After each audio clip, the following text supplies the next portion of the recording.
तो चलिए सीधे मुद्दे पर आते हैं। कभी-कभी इंजीनियरिंग की सबसे बड़ी चुनौतियां ना बहुत ही छोटे पैमाने पर होती हैं। जरा सोचिए, एक वेल्ड के अंदर क्या कुछ नहीं होता?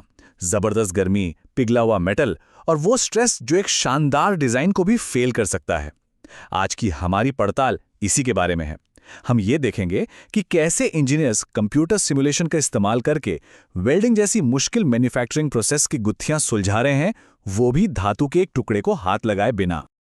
ये स्लाइड उस बुनियादी मुश्किल को दिखाती है जिससे इंजीनियर्स को जूझना पड़ता है। देखिए, ऊपर है डिजाइन की एक साफ सुथरी दुनिया और नीचे है मैन्युफैक्चरिंग की असली थोड़ी उलझी हुई दुनिया। अब इन दोनों के बीच जो ये मोटा सा काला बॉक्स है, विनिर्माण प्रभावों के मूल्यांकन के लिए उपकरण। असल में यही वो कड़ी है और सिमुलेशन ठीक यही काम आता है। ये डिजिटल ब्लूप्रिंट और असल दुनिया के बीच एक पुल की तरह है। तो मसला ये है, जब किसी धातु को वेल्ड किया जाता है तो बहुत ज़्यादा गर्मी और फिर ठंडा होने की वजह से उसमें स्ट्रेस पैदा होता है, उसका शेप थोड़ा बिगड़ जाता है। ये वो चीज़ें हैं जो ओरिजिनल कंप्यूटर डिज़ाइन या कैड फाइल में तो होती नहीं, और नतीजा दरारें, कमज़ोर जोड़ और आखिर में पूरा का पूरा पार्ट फेल। यही तो सबसे बड़ा सवाल है ना। पुराने ज़माने में इसका जवाब था महंगा और बहुत वक्त लेने वाला ट्रायल एंड एरर। मतलब प्रोटोटाइप बनाओ, उन्हें वेल्ड करो, टेस्ट करो, फेल हो जाओ और फिर से सब कुछ शुरू करो।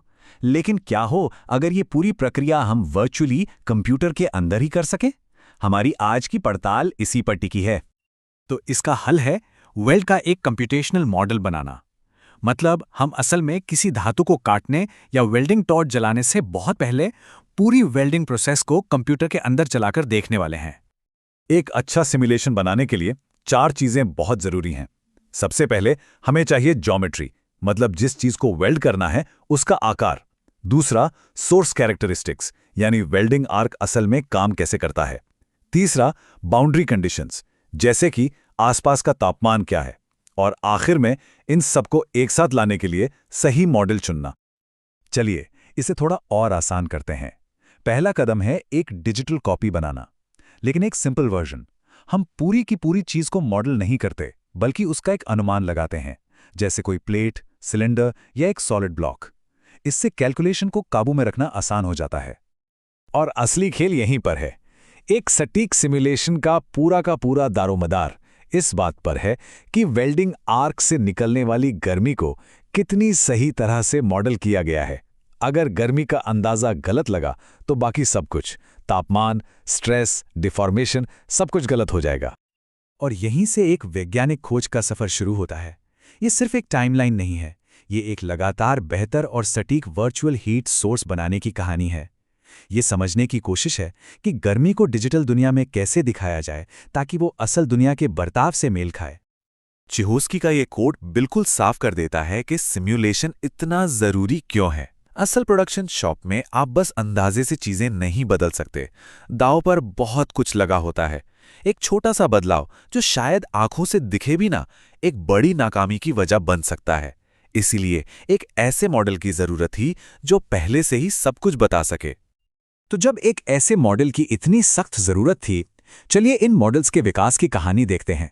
समझते हैं कि ये कैसे बहुत ही सरल आइडिया से शुरू होकर धीरे धीरे ज्यादा जटिल और असलियत के करीब होते गए। इस कहानी की शुरुआत 1930 के दशक के आखिर में रोजेनथॉल के मॉडल से हुई। ये अपने आप में एक क्रांति थी। पहली बार वेल्ड को एक गणितीय चीज माना गया, गर्मी का एक चलता हुआ बिंदु। ये एक बहुत बड़ी छलांग थी, लेकिन इसमें एक बुनियादी कमी थी। प्रॉब्लम ये थी कि अगर आप सारी गर्मी को एक बहुत ही छोटे से बिंदु पर केंद्रित कर दें, तो गणित के हिसाब से उस बिंदु पर तापमान अनंत हो जाएगा। अब असलियत में तो ऐसा होता नहीं है, और इसकी वजह से वेल्ड पूल के ठीक पास, मतलब जिस एरिया की हमें सबसे ज्यादा परवाह है, वहीं पर कैलकुलेशन में बड़ी गड़बड़ियां आ रही थीं। तो अगला लॉजिकल स्टेप क्या था? जाहिर है, गर्मी को फैलाना। एक बिंदु के बजाय रिसर्चर्स ने इसे एक सतह, एक डिस्क पर फैलाना शुरू किया। ये कहीं ज्यादा रियलिस्टिक था, खासकर उन वेल्ड्स के लिए जो ज्यादा गहरे नहीं होते, जहां गर्मी धातु में बहुत अंदर तक नहीं जाती। और यहीं पर कहानी में एक दिलचस्प मोड़ आता है। डिस्क मॉडल उथले वेल्ड्स के लिए तो ठीक काम करता है, पर उन हाई पावर वेल्डिंग प्रोसेस का क्या, जैसे लेजर या इलेक्ट्रॉन बीम जो धातु में गहराई तक खुदाई करती हैं, उनके लिए एक सतही मॉडल काफी नहीं हो सकता। और ये तस्वीर बहुत अच्छे से दिखाती है कि अगला विकास क्या था। गर्मी को सिर्फ सतह पर फैलाने के बजाय मॉडल ने उसे एक वॉल्यूम में फैलाना शुरू कर दिया, जैसे कि एक आधा गोला। ये पहली बार था जब मॉडल असल में आर्क की उस खुदाई वाली क्रिया को समझ पा रहा था, जिससे ये गहरे वेल्ड्स के लिए कहीं ज्यादा सटीक हो गया। ये स्लाइड बिल्कुल साफ करती है कि क्यों वन साइज फिट्स ऑल वाला तरीका यहां काम नहीं करता। बाईं ओर देखिए, एक लेजर वेल्ड है जो गर्मी की एक पतली, गहरी और तेज प्रोफाइल बनाता है, और दाईं ओर एक सबमर्ज्ड आर्क वेल्ड है। इस प्रोसेस में गर्मी ज्यादा बड़े हिस्से में फैलती है, इसलिए इसका हीट जोन चौड़ा और उथला होता है। जाहिर है, दोनों को सही सही सिमुलेट करने के लिए एक अलग आकार के मॉडल की जरूरत होगी। और यहीं से हम इस पूरी कहानी के क्लाइमैक्स पर पहुंचते हैं। एक ऐसा मॉडल जो इन अलग अलग हालात को संभालने के लिए काफी फ्लेक्सिबल है। देखिए, एक सिंपल वॉल्यूम मॉडल जैसे कि एक सिंगल एलिप्सॉइड भी एकदम परफेक्ट नहीं था। जब रिसर्चर्स ने सिमुलेशन की तुलना असली वेल्ड से की, तो उन्होंने पाया कि टेम्परेचर ग्रेडियंट यानी तापमान का उतार चढ़ाव थोड़ा गलत आ रहा था। असल में वेल्डिंग के दौरान जो पिघला हुआ पूल बनता है वो सिमेट्रिकल नहीं होता। वो सामने की तरफ ज़्यादा तेजी से गर्म होता है और पीछे की तरफ धीरे धीरे ठंडा होता है। और यही इस समाधान की खूबसूरती है, एक ऐसा असममित आकार बनाने के लिए जो असली पिघले हुए पूल जैसा दिखे। दो अलग अलग एलिप्सॉइड को मिला दिया गया। वेल्डिंग टॉर्च के आगे गर्मी के फैलाव के लिए एक एलिप्सॉइड का अगला आधा हिस्सा और पीछे ठंडे होते हिस्से के लिए दूसरे एलिप्सॉइड का पिछला आधा हिस्सा। कितना सरल और शानदार आइडिया है।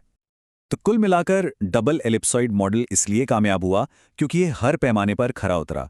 ये आर्क के सामने तेजी से गर्म होने और पीछे धीरे धीरे ठंडा होने दोनों को सही सही पकड़ता है। ये अलग अलग तरह के वेल्ड के हिसाब से खुद को ढाल सकता है, और इसीलिए आज ये वेल्डिंग सिमुलेशन के लिए गोल्ड स्टैंडर्ड बन गया है। और ये हमें एक बहुत ही रोमांचक सवाल पर लाकर छोड़ता है। वेल्डिंग तो सिर्फ एक उदाहरण है। हमने एक जटिल फिजिकल प्रोसेस को लिया, उसे गणितीय हिस्सों में तोड़ा और एक ऐसा वर्चुअल मॉडल बनाया जो हमें नतीजों का अनुमान लगाने और उन्हें सुधारने में मदद करता है। जरा सोचिए कि ये तरीका और कहां-कहां लागू किया जा सकता है। 3D प्रिंटिंग से लेकर दवा बनाने तक संभावनाएं सचमुच में अनंत हैं।